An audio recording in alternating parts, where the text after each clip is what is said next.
नमस्कार साथियों, competitive online classes में आपका स्वागत है। आज छत्तीसगढ़ के इतिहास का 9वां लेक्चर है, जिसमें हम पढ़ेंगे पांडु वंश और सोमवंश के बारे में। यदि आपने हमारे सब्सक्राइब बटन को क्लिक नहीं किए तो फटाफट क्लिक कर लीजिए और बेल आइकन को दबाइए ताकि हमारा वीडियो का लेटेस्ट नोटिफिकेशन आपके पास जल्द से जल्द पहुंच सके। तो चलिए आज का वीडियो हम स्टार्ट करते हैं। सबसे पहले हम देखेंगे पांडु वंश के बारे में। पांडु वंश का संस्थापक उदयन को माना जाता है और इसका शासनकाल 6वीं शताब्दी से माना जाता है। इनकी दो शाखाएं थी। मैकल में स्थित पांडु वंश जो कि मूल शाखा थी, और दूसरी जो शाखा थी वो थी दक्षिण कौशल के सोमवंश, जो लिंगाधिपति की उपाधि धारण करते थे। इसका आदि पुरुष या संस्थापक उदयन को माना जाता है और इसका वास्तविक संस्थापक इंद्रबल को माना जाता है। पांडु वंश की राजधानी सिरपुर थी। जैसे कि हमने पिछले लेक्चर में पढ़ा कि जो इंद्रबल था उसने प्रवरराज द्वितीय की हत्या करके या प्रवरराज द्वितीय को युद्ध में पराजित करके सिरपुर में पांडु वंश की स्थापना करते हैं। तो इसलिए इसके वास्तविक जो संस्थापक थे वो इंद्रबल को माना जाता है। अब उसके बाद देखें पांडु वंश के बारे में। तो पांडु वंश जो थे, एक तो मैकल के पांडु वंश थे और एक दक्षिण कौशल के पांडु वंश थे। दक्षिण कौशल के पांडु वंश को सोमवंशी कहा जाता था, जो कि तेलंगाधिपति की उपाधि धारण किए थे। उदयन के बारे में कालिंजा शिलालेख से ये जानकारी प्राप्त होती है कि उदयन जो था पांडु वंश का आदि पुरुष था। उदयन का पुत्र इंद्रबल था और यही इंद्रबल अभी हमने जाना कि इसे ही वास्तविक संस्थापक माना जाता है, क्योंकि इसने प्रवरराज द्वितीय, जो कि शरभपुरी शासक थे प्रवरराज द्वितीय, उनकी हत्या करके या उनको युद्ध में पराजित करके पांडु वंश की नींव रखते हैं। ये वंश पांडु वंश जो था वो वैष्णव धर्म के अनुयायी थे। और अब हम देखेंगे इसके जो प्रमुख शासक है, महत्वपूर्ण शासक है, उनके बारे में।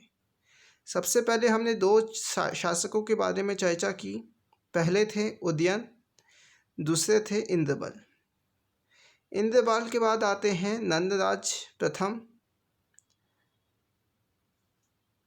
नंदराज प्रथम के जो पुत्र रहते हैं वो थे महाशिवगुप्त तीवरदेव। महाशिवगुप्त तीवरदेव के बारे में जाने तो तीवरदेव इस वंश का पराक्रमी शासक था, जिसने कौशल और उत्कल को जीतकर सकल कौशलाधिपति की उपाधि धारण की। इसने दो क्षेत्रों को जीता, एक तो कौशल और एक उत्कल, जिसके कारण इसने सकल कौशलाधिपति की उपाधि धारण की। आगे इसके बारे में जाने तो इसके बाद आता है चंद्रगुप्त। चंद्रगुप्त के बारे में जानने से पहले ये जान लेते हैं कि महाशिवगुप्त जो था, महाशिव तीवरदेव जो थे, उनके जो पुत्र थे नंदराज द्वितीय थे, जो कि निसंतान थे, उनकी कोई संतान नहीं थी। इस कारण से जो अगला शासक बनता है वो चंद्रगुप्त बनता है। चंद्रगुप्त ने लक्ष्मण मंदिर के गर्भगृह के शिलालेख से इसकी जानकारी प्राप्त होती है। सिरपुर में जो लक्ष्मण मंदिर है उसके शिलालेख, उसके गर्भगृह में एक शिलालेख प्राप्त हुआ जिससे चंद्रगुप्त की जानकारी प्राप्त होती है। चंद्रगुप्त का पुत्र होता है हर्षगुप्त। हर्षगुप्त का विवाह वाष्टा देवी से होता है। वाष्टा देवी मगध के सूर्यवर्मा की पुत्री रहती है।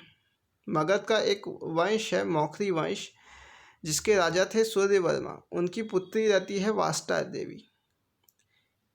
इनका विवाह हर्षगुप्त से होता है।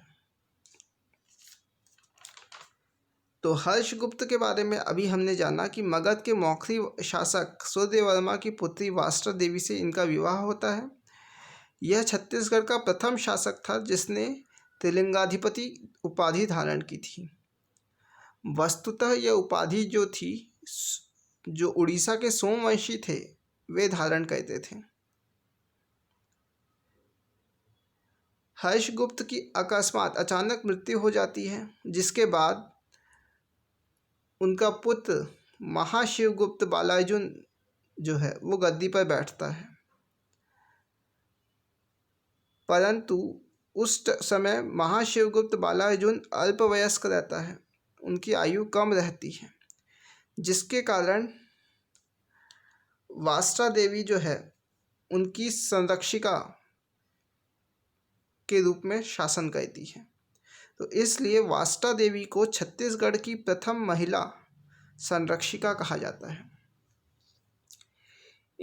वास्ता देवी ने हर्षगुप्त अपने पति हर्षगुप्त की स्मृति में एक मंदिर बनाती है सिरपुर में, जो कि लक्ष्मण मंदिर रहता है। लक्ष्मण मंदिर लाल ईंटों से बना हुआ है। अब जानते हैं महाशिवगुप्त बालार्जुन के बारे में। महाशिवगुप्त बालार्जुन का शासनकाल रहता है 595 से 600 ईस्वी। इस काल को छत्तीसगढ़ के प्राचीन इतिहास का स्वर्ण काल कहा जाता है, महाशिवगुप्त बालार्जुन के काल को। सिरपुर अभिलेख के अनुसार महाशिवगुप्त जो थे बचपन से धनुर्विद्या में निपुण होते हैं, जिसके कारण शिवगुप्त को बालार्जुन की उपाधि प्राप्त होती है। या हम कहें कि इसी कारण शिवगुप्त को बालार्जुन की उपाधि से संबोधित किया जाता है। तो ये ऐसा कि कौन से अभिलेख में लिखा है? कौन से अभिलेख में लिखा है? सिरपुर अभिलेख में। फिर आता है मल्हार ताम्रपत्र। मल्हार ताम्रपत्र में महाशिवगुप्त को परम महेश्वर एवं माता पितृ दानुध्याता के नाम से उल्लेखित किया गया है। फिर देखें, इसने लंबे समय तक छत्तीसगढ़ में शासन किया। महाशिवगुप्त के 27 ताम्रपत्र सिरपुर से मिलते हैं। इतने प्राचीन ताम्रपत्र अब तक किसी भी शासक के प्राप्त नहीं हुए। अभिलेखों के अनुसार महाशिवगुप्त बालार्जुन ने पूरे पृथ्वी को जीता था, ऐसा अभिलेखों में दिया गया है। जैसे कि अभी हमने चर्चा किया कि हर्षगुप्त की अकस्मात अचानक मृत्यु के बाद महाशिवगुप्त के शासनकाल में इनकी माता वास्ता देवी ने अपने पति की स्मृति में सिरपुर में विख्यात या प्रख्यात लक्ष्मण मंदिर का निर्माण करवाया, जो कि भगवान विष्णु का मंदिर है। सिरपुर बौद्ध धर्म का प्रसिद्ध केंद्र था इनके टाइम। इन्हीं के समय में ह्वेनसांग आए थे, महाशिवगुप्त बालार्जुन के समय में। उस समय ह्वेनसांग बौद्ध धर्म की शिक्षा लेने आए थे। उस समय बौद्ध जो था बैठक होने वाली थी, जिसमें ह्वेनसांग जो थे वो अध्यक्ष बने थे। ऐसा किसमें बताया गया है? सिरपुर अभिलेखों में। महाशिवगुप्त ने 60 साल तक शासन किया छत्तीसगढ़ में।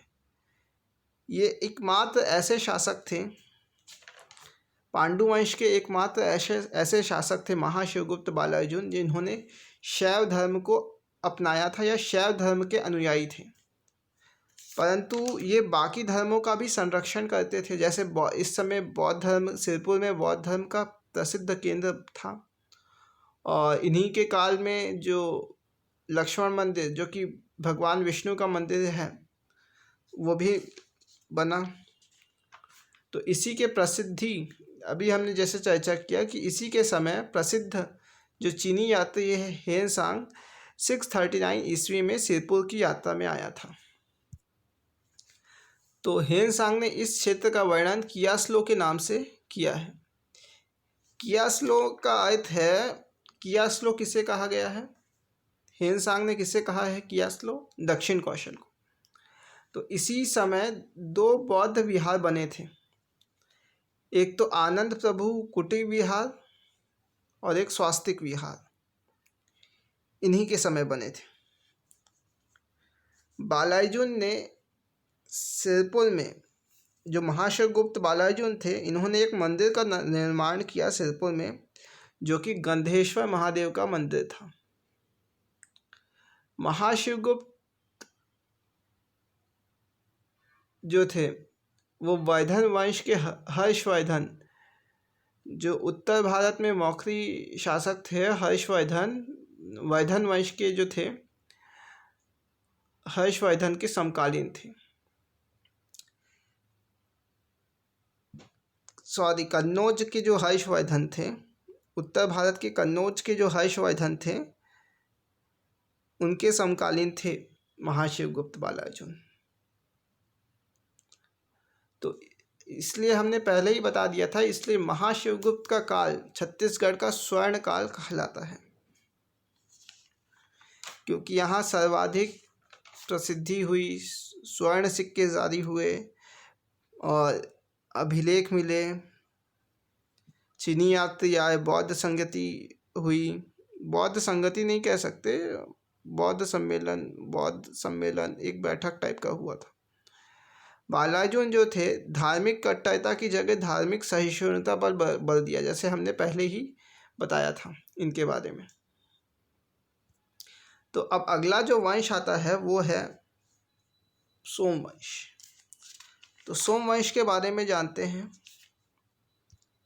तो पांडु वंश की समाप्ति के बाद 10वीं शताब्दी के लगभग दक्षिण कौशल पर सोमवंशी शासकों का राज्य स्थापित हुआ। ये अपने आप को कौशल, कलिंग और उत्कल का स्वामी मानते थे। कुछ इतिहासकार सोमवंश को पांडु वंश की ही एक शाखा मानते हैं।